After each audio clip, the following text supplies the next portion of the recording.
Good morning, everyone in the lounge. Welcome to Food for Thought Thursdays. And you know that topic, money? Well, we can't bury ourselves in the sand. We can't be ostriches. We need to talk about money. The statistics for women in their 50s around money are pretty frightening. So I'm very, very pleased to be chatting today with Kshama Upadhyay and of Create Your Life, Create with a K, because her the K on her surname is silent. Yes. Welcome, Kshama.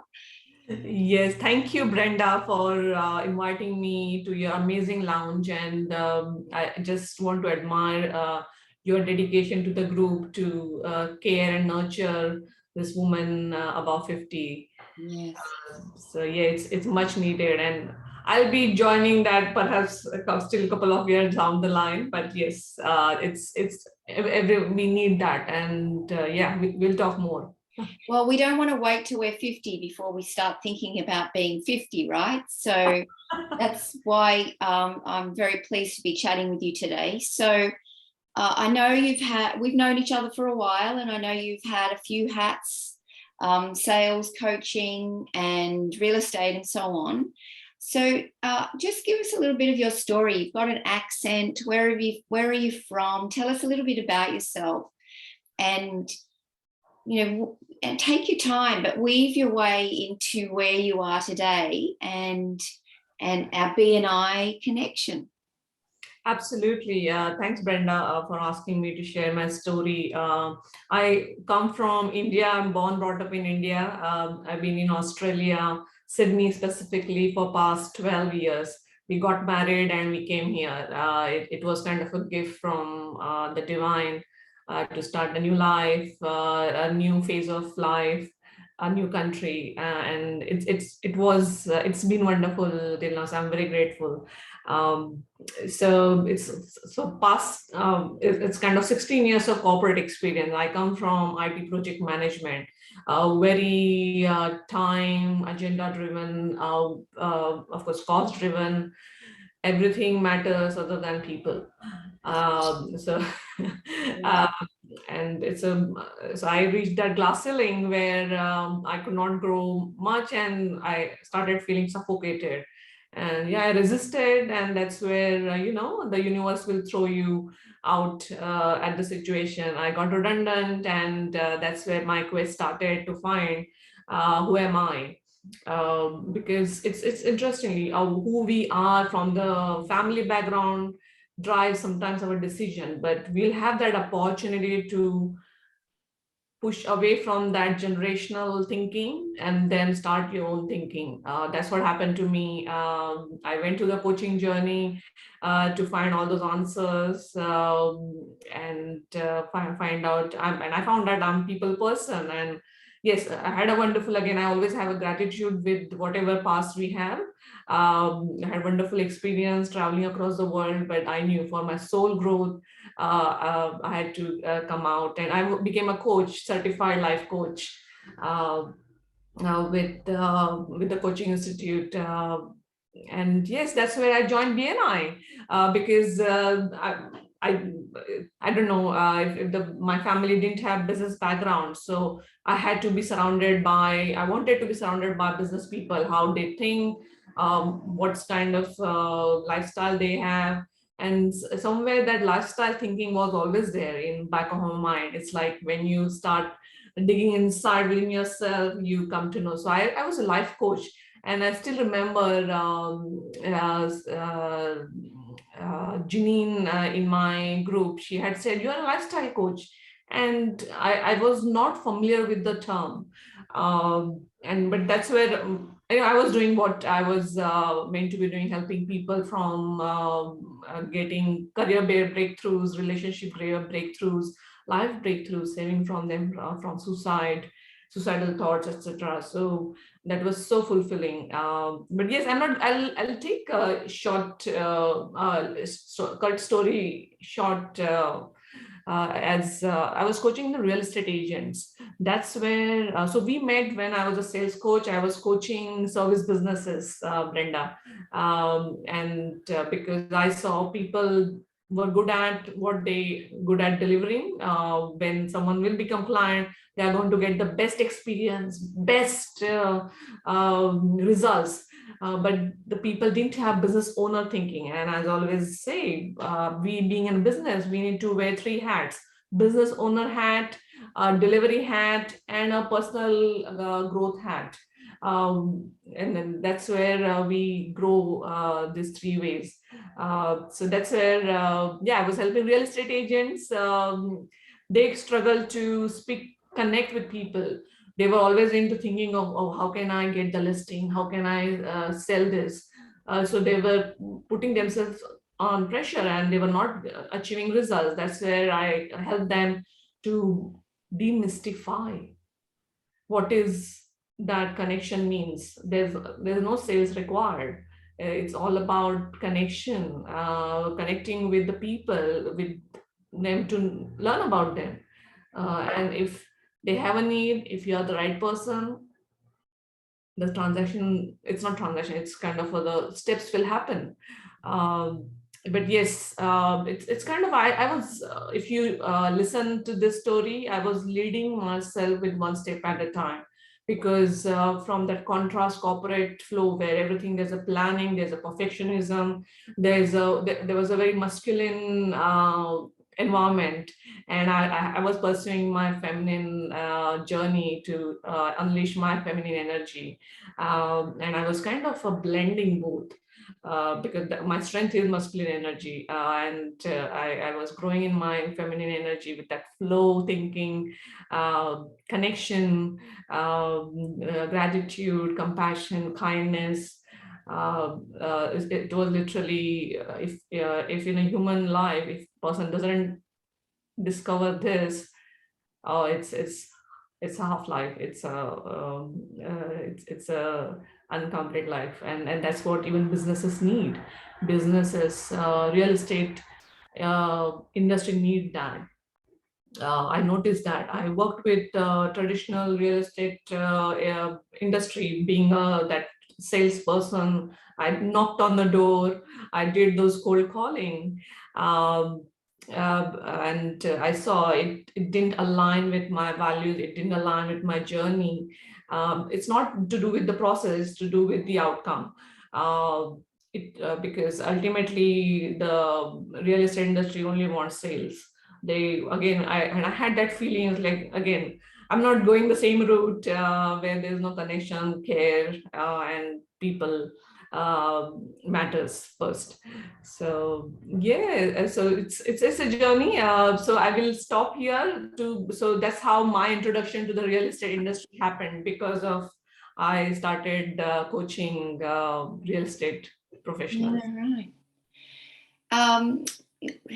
I was made redundant too, a couple of times, and it's quite a shock at the time. But I can hear that, like many women, well, actually, even many women at this stage of life, you know, the 40 plus, we do start to question the values of the organisations that we're in, and we do start to discover that masculine approach is half a life, as you said, and that there's got to be more. And I love that you've discovered the feminine, because I do a lot of work with that. And you even articulated some of the qualities: the flow, the kindness, the connection, and you know, to bring that into business, where we kind of think, oh no, there's no place for that, I think is not just a good business sense, but it's a revolution. I think that's you know, an important thing. So looks like you're frozen, darling. Are you there? Are you? Yes. Your image has frozen. So Yes, I am there. okay, good. Maybe you need to just take your photo off for your video off for a minute and then come back to us. No, you're there. I can see you again. Thank you. Yeah. So out of all that summary that I just did, Yes. I would like to ask you then, because you're coaching real estate agents and working in the real estate industry, and now rather than being an advocate for the seller, you're now an advocate for the buyer, right? So does that fit your values better? Do you feel that you can do your own thing, or how did that happen? Yes, thanks for asking. So I'm a person who likes to experience and then make a decision. Yes, I will be taking people's views, experience. So after exploring that seller's agent, project marketing person, of the plan selling agent, I saw who is helping buyers. I had kind of a question asking to myself, because I was helping them at the other side also, but they were not accepting, receiving me as I'm helping them. And that's where I had kind of a aha moment. It's because, yes, I get paid by vendors if I'm playing that role. So my values are family, connection, care. These are my kind of a top value, and yes, it's kind of this role is made for me, because I don't have any stock, I don't sell any property. I tell them I help you to protect and make decision. We strategize, search, and settle. So I'll be doing that hand holding from start till end. And they don't need to think second moment if she's working in my interest. And it's just not about fee structure, because they pay me fee, but it's a very clean, transparent, and no obligation environment. That's where I believe we get educated, grow in that relationship, and we achieve results which will be fulfilling, other than just buying a property. So can I just deviate for a second and ask something that's sort of an uncommon question, really? Because your English is a second language for you, and you've grown up in another country, and then you have a lot of wisdom and compassion for people who are similar. So it makes sense that they come to you and that they're your target audience, because you can resonate, right? Can you just share with us what was it like for you starting fresh? You were in your 30s, were you? Yes, I was. What was it like for you, really, coming to a new country? And racism exists, we know that, and it's not easy moving across the world. Tell us, would you mind just sharing with us a couple of challenges that you experienced in that transition process? Yes, I would love to. Fortunately, fortunately, I was in that kind of corporate environment. Yes, racism happens in corporate environment. Mm, it's thanks to my parents' teaching. I always choose to focus on the good, better part of people, and because there's no point in focusing on if someone wants to do racism. It's and it does happen. So, and women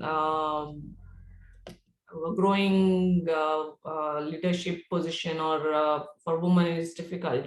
I was part of CSR, etc. I'll be honest, and it's even in India that racism happens. So it's nothing to do with the country. That unbiased, not unbiased, bias between man woman happens. So I used to be always participating in extracurricular activities, even back in India. And I remember one of my men colleague, he has said, "Oh, you don't have any work, that's why you are participating all this extracurricular activities. I used to hold those well-being sessions for employees, and because I always believed in having balance, not just sticking to your job, but you need that balance of nurturing your soul, your posture, various aspects by doing yoga.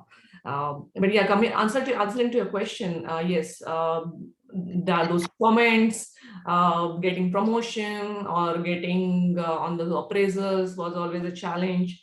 Outside, in the living space, what I observed, Australia is a beautiful country where people from all over the world comes.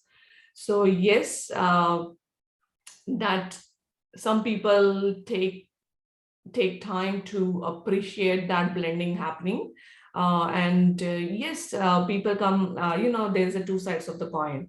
Sometimes people are bringing those old habits, uneducated habits, I say. They don't know how to live.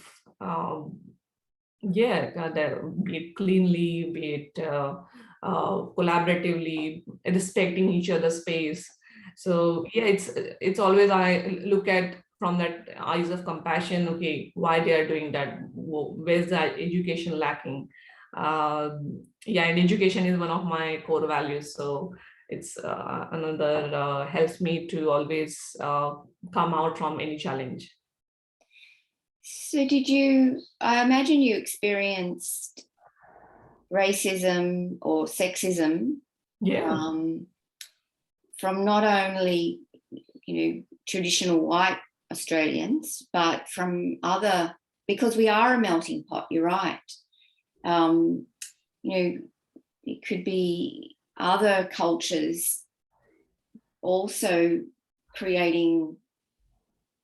I just find it fascinating. And we don't talk about it a lot, right? Us women, I understand we're focusing on the positive and focusing on the, an understanding of why it happens.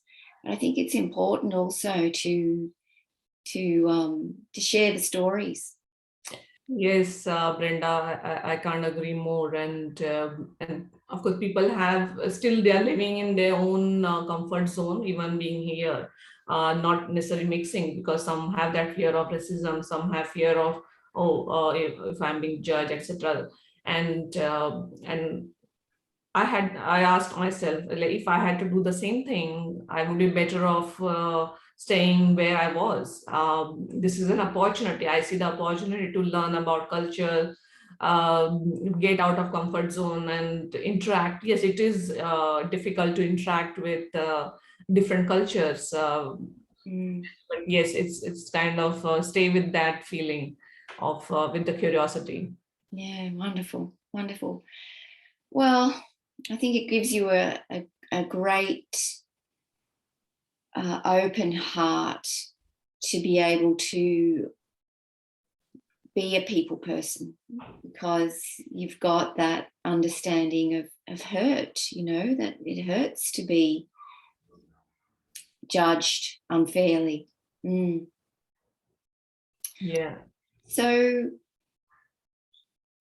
then tell us a little bit about your assessment of, I'm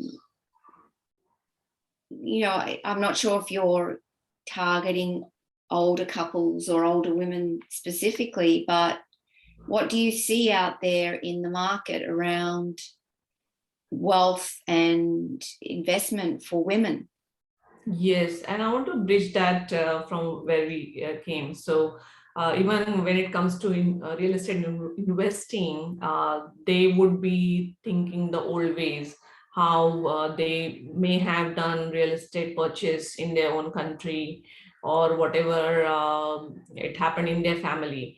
And that's where they would either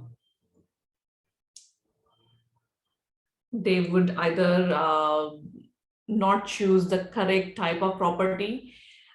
They would not have thinking of strategy behind real estate investing.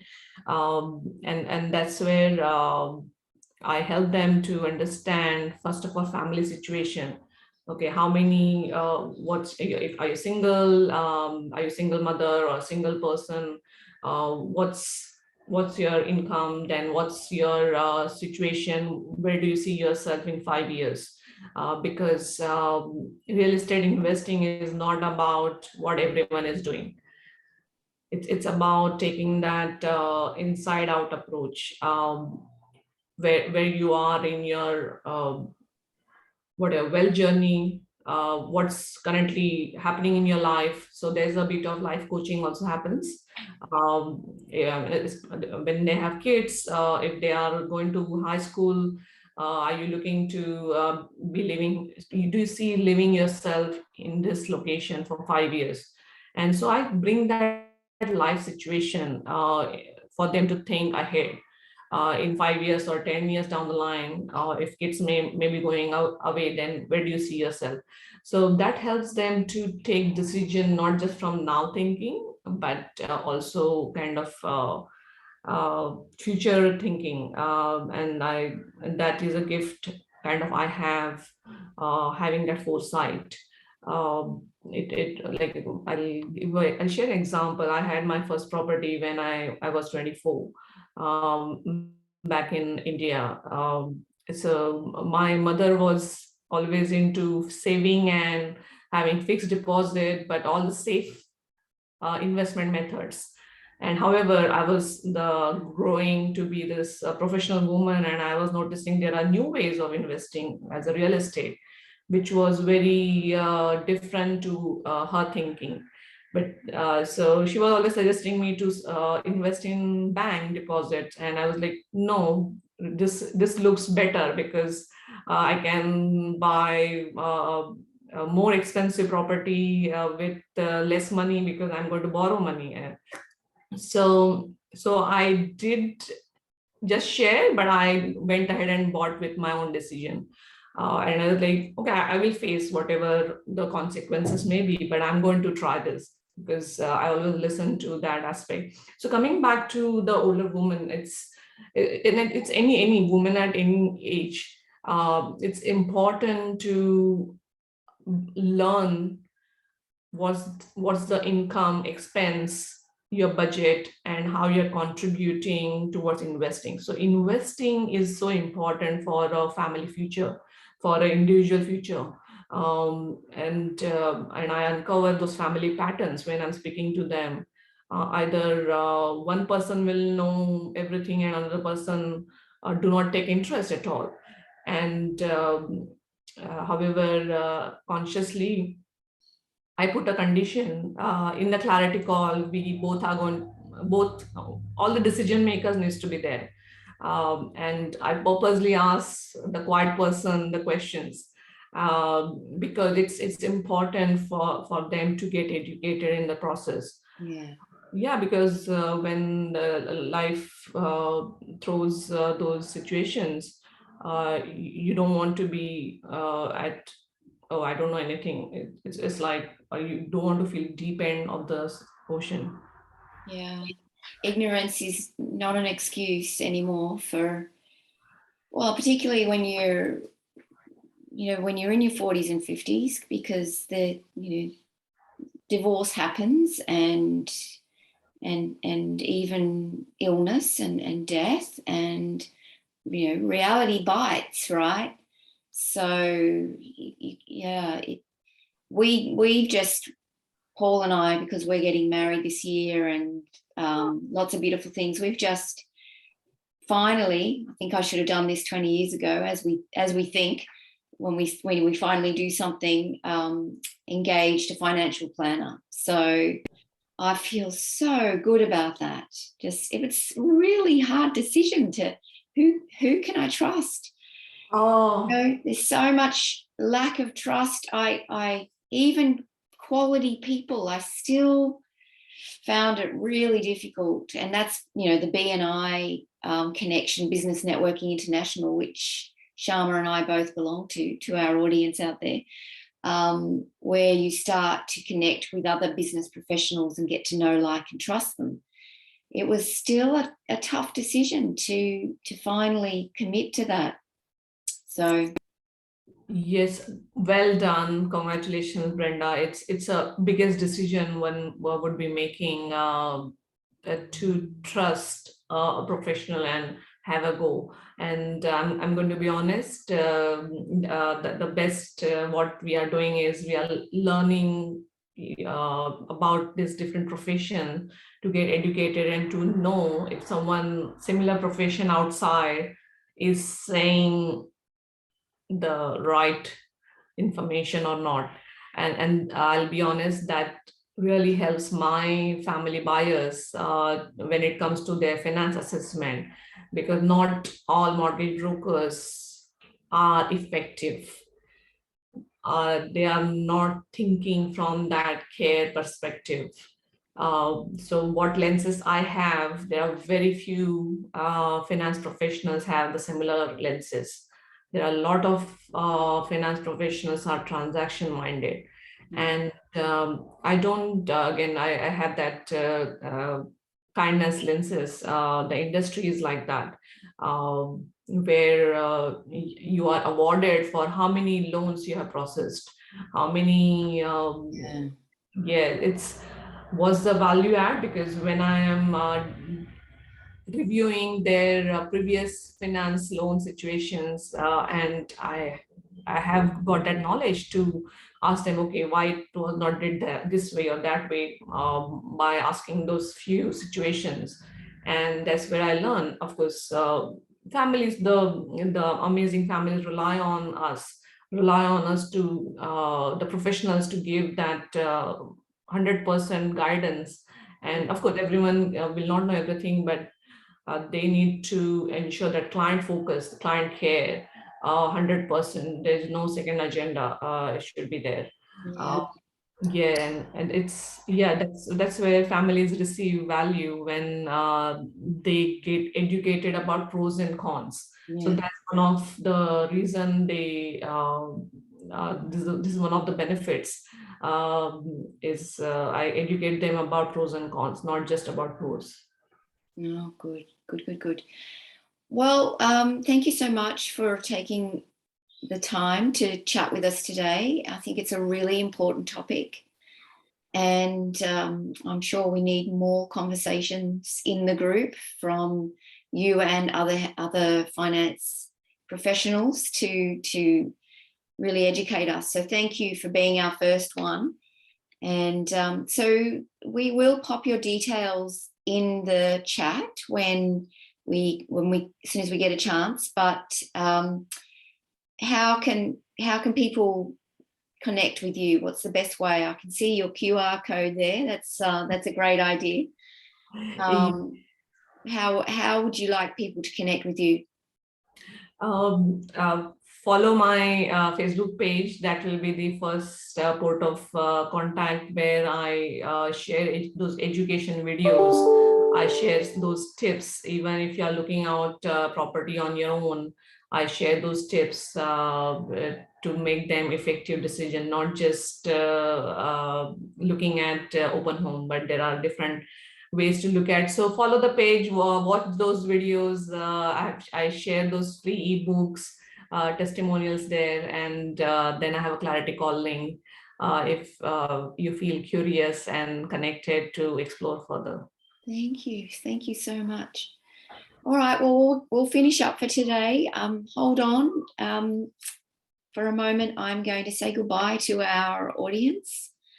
And thank you for watching, everyone. Thank you for being here, and thank you for being part of our group. Have a great week, everyone. Thank you, Brenda, and thank you, audience. It's been grateful to be here with you today and share some nuts.